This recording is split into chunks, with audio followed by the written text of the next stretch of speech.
Alright guys, Benji Price and I'm back with another Death Stranding theory video. I felt like the last video that I put out was a little bit rushed. I was like really hyped to see the trailer. I had watched it the day before, and I really wanted to give my thoughts because I really thought that there was a lot of things that I thought I saw that nobody else had seen. But from the suggestion from one of the guys in the comments of that video, his name is Super Tramp, he told me that there was a lot more trailers and that I should watch them for context, and he was correct.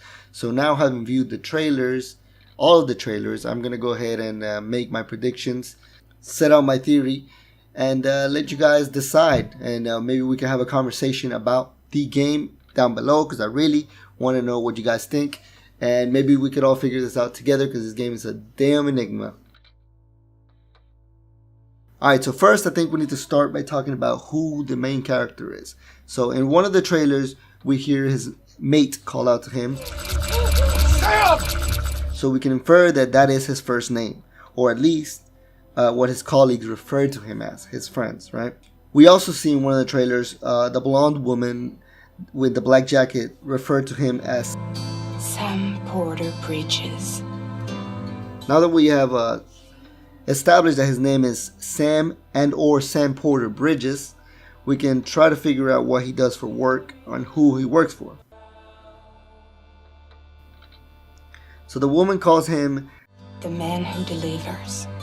So obviously he's some sort of delivery man. He also states himself, I can't help you with that. I make deliveries. When she asked him if he wants to work for her. Yet later on towards the end of the trailer, we can see one of his arm bars which says CDT on the suit. And if you pan out and stop it right at the correct moment, you can see the other side of the arm bar spell something like Corpse Disease Team 6. From this we can infer he's in some sort of corps that controls diseases and or transports diseases maybe. We can also see plastered all over his suit and his buddy's suit, Porter, which I think refers to the type of work that they do, or the type of employee that he is, which is a transporter. So you see the sign Porter plastered over his suit and his friend's suit. We can also see in one of the trailers the logo of the United States and the word Bridges that is plastered all over their suits. We can infer that this is an American company that they work for, probably a military agency, and its name is Bridges. Therefore, now we can infer that his friends call him Sam, that being his first name, but people that don't know him probably refer to him as his first name, his occupation, and the company he works for, Sam Porter Bridges. From this, I can assume he works for an American company, Bridges. His occupation is a transporter. He works under the Corpse Disease Team 6. I assume there's some sort of elite military group tasked with creating and or transporting information about the disease that's going on with these black monsters. They are trained with weapons and are able to traverse harsh terrain, as we see in the later demos. That's why I assume there's some sort of elite task force. We can also infer that maybe he is there against his own will and or is being monitored by some sort of agency, as we see the shackles tied around his and his friends' wrists, which also seem to indicate the health in the game, as they go red when somebody's in trouble. Alright, so now I want to discuss sort of what are the monsters, what do they do. From what I've seen, the monsters seem to possess some sort of magnetic properties.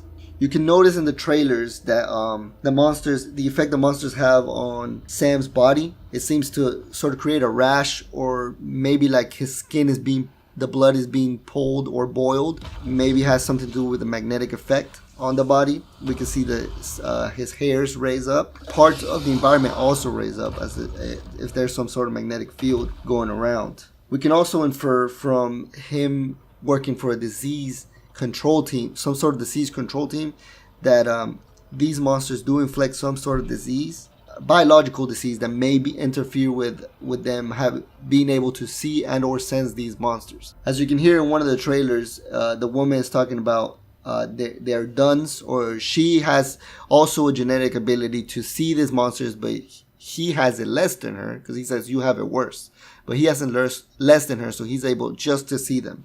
So, you have dooms, like me. What's your level? I've got the extinction factor. But I think you got me beat. You can see them, right? No, but I can sense them. Right? If you look at the definition of disease, it's a disorder of structure or function in a human, animal, or plant, especially one that produces specific signs or symptoms or affects a specific location and is not simply direct result of physical injury. So we can see that disease implies very heavily to what's going on here. Maybe when they have contact with these monsters, they're diseased. Maybe if the disease is a lot worse, they can see them or they can just sense them. We can also infer from the trailers that the monsters have some sort of time distortion effect. They whenever they are around, the rain seems to accelerate the time of everything that it touches. So we can see the leaves or grass growing and grass that is already existent dying. We can also see this effect on one of Sam's buddies when they are in the battlefield and the monsters start to come around. When the water starts hitting his face, he becomes an older man and starts to die. And we can also see this in Sam's hand when the water falls on his hand when the monster comes around, and on the picture. Once the water hits the picture, that part of the picture, his wife's face, which I am assuming that's his wife, deteriorates as if the picture has been there for 1,000 years or so. Alright, so these monsters seem to have some sort of magnetic effect that has a direct effect on the body of the individuals that they're around. They have some sort of time dilation effect on water when they are around in the area, and they seem to inflict some sort of disease on the people around them, or the people that they come in contact with or certain people at least. Now that we have gone over who Sam is, who he most likely works for, and what most likely the powers are of these monsters that are the main antagonists of the games, it seems like, we can go ahead and go into my main theory. So the game very obviously has to do with time and death, but also rebirth, as we see in The Baby, the death of animals on the beach, and the growth of plants, and death of plants as the monsters walk around certain biomes. We can see also that there's some sort of war happening, or at least some alternative timeline. As we can see in Del Toro's trailer, it looks like he's in World War I era with the planes and the M1 Grand, but it seems to be very futuristic at the same time, and the monsters are obviously attacking. The bad guy in Del Toro's trailer seems to be giving birth to skeleton soldiers or deathly soldiers. Here's where this dichotomy comes into play: life and death, giving life to death. We can also see this theme of life and death in the quotes by Norman Reedus at the beginning and end of one of the trailers. He speaks to the bang that gave us time, the bang that gave us life, and then the final bang that will give us death. Once there was an explosion, a bang which gave rise to life as we know it. And then came the next explosion.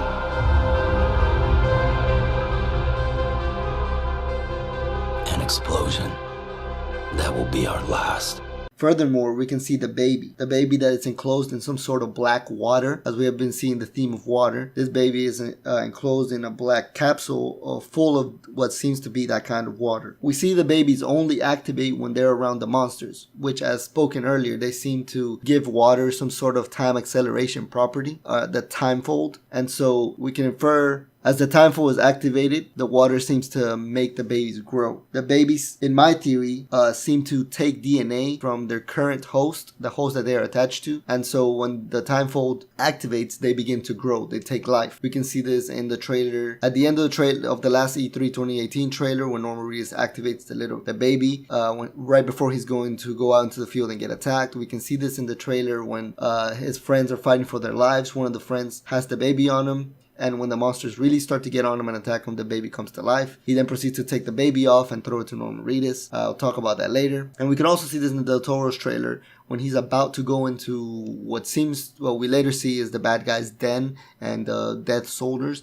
The baby also activates. As I have stated earlier in my theory, I believe that the babies are clones of the person that's carrying them. And so, as we can see in the trailer where Sam and his buddies are being attacked, his buddies have orange suits on and Sam has a gray suit. So I think maybe they're in different cores at the time. When the man activates his baby and he's getting pulled up, takes the baby out, throws it to Norman Reedus. I think this is because he doesn't want to be cloned. He's done being cloned and he doesn't want to live another life in a cloned body. So he takes it out and throws it to Norman Reedus. I'm guessing these babies are some sort of mechanism to counter the effects of the time fold. So let's say one of those agents is on the field, they activate the baby, and all their memories and their DNA goes to the baby right away. So when the time fold starts to activate, the baby comes to life. Now, if they get swallowed into the time fold, they're going to be sent so far forward in time that they're going to either be really old or die. But the baby is going to be sent right into adulthood, effectively creating another clone, taking the place of the person that just died.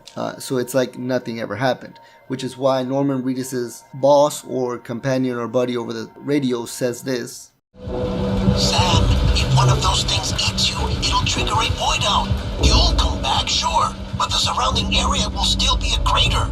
Meaning that Norman Reedus, he'll come back if he gets attacked. He'll be back. But there will be a crater created, as we see at the end of the other trailer. So it will effectively ruin the landscape around, and they won't be able to take samples of what's going on and of the disease. Now, my main theory revolving what this means is that I have a feeling this Kojima is trying to deal with existentialism, or who we are, the idea of what makes us us. So with the clones, I think he's trying to talk about what it means to be a human. Is it just our bodies and our memories that make us human, or is it something more? Is it our soul? If we get copied 10 times over, is the 10th clone just as much of a human, just as much us as the first human? Kojima, I think, is trying to play on an old psychological paradox called Theseus ship paradox, which basically states Theseus has a wooden ship made out of planks. He decides to replace one plank. Is the ship still the same ship if he replaces one plank? Some will say yes, maybe some will say no. That might not be a big deal if it's just one plank. But now imagine if Theseus decides over time to replace every single plank with a new plank, and the old planks that are left over, he makes another ship. Which ship is the original ship? The currently operational ship with the new planks, or the newly made ship with the old planks? I believe that's the crux of the identity problem being explored here by Kojima. Which vessel is the human vessel? Which is the original vessel? Who are we? If somebody makes a direct clone of us with our exact memories, our exact physiological features, and our exact DNA, is that us? Or is there something more that just cannot be quantified? A bang which gave rise to life as we know it. Finally, I would like to touch on smaller activities or smaller questions that I have about the trailer. For example, it is clear that eating the little timefold monsters, timefold worms, has an effect that counteracts the timefold acceleration effect. We see this at the end of the last E3 trailer. Maybe that woman, whoever she's working for, the Fragile Express, maybe they're trying to quantify, instead of fixing the disease, they're trying to quantify the timefold's powers in order to use it as some sort of way to rejuvenate the human body and keep it young forever. As you can see, that lady looks pretty young, and she's very knowledgeable of what's happening. She seems to be younger than Norman Reedus. We also see the woman that's in the picture with Norman Reedus and his wife. She comes out at the end of the trailer. I'm no doubt that is her. I'll put it side by side here, but there's no doubt that is her. But if you look at the picture, she looks older. Yet in the trailer, she looks younger. So maybe they mastered this sort of rejuvenation technique, this timefold technique. And so the more worms that she eats, the younger she gets. So she's able to stay 28, 30 years old around that age range. So that's also interesting to see. As far as who she is, she might be the president of the United States, and it seems that they're in the Oval Office. She might be Norman Reedus' mom, which he doesn't remember because he's been cloned so many times. So maybe the more you get cloned, the more you lose mental sharpness, or, you know, like if you're copying anything, maybe sometimes data gets corrupted. So maybe some of his memories are corrupted. Or she might simply just be his boss, you know, Bridges. She might just be the person in charge of this whole operation. But that's pretty much it, guys. I decided to make a longer video, a more detailed video about what I think is going on in Death Stranding and all these trailers. This game is nuts. It's insane. Please let me know what you guys think in the comments. Let's have a discussion. And yeah, this game is pretty nuts. Thank you guys for watching, and hopefully we can see more of this game in the coming months. And have a good day.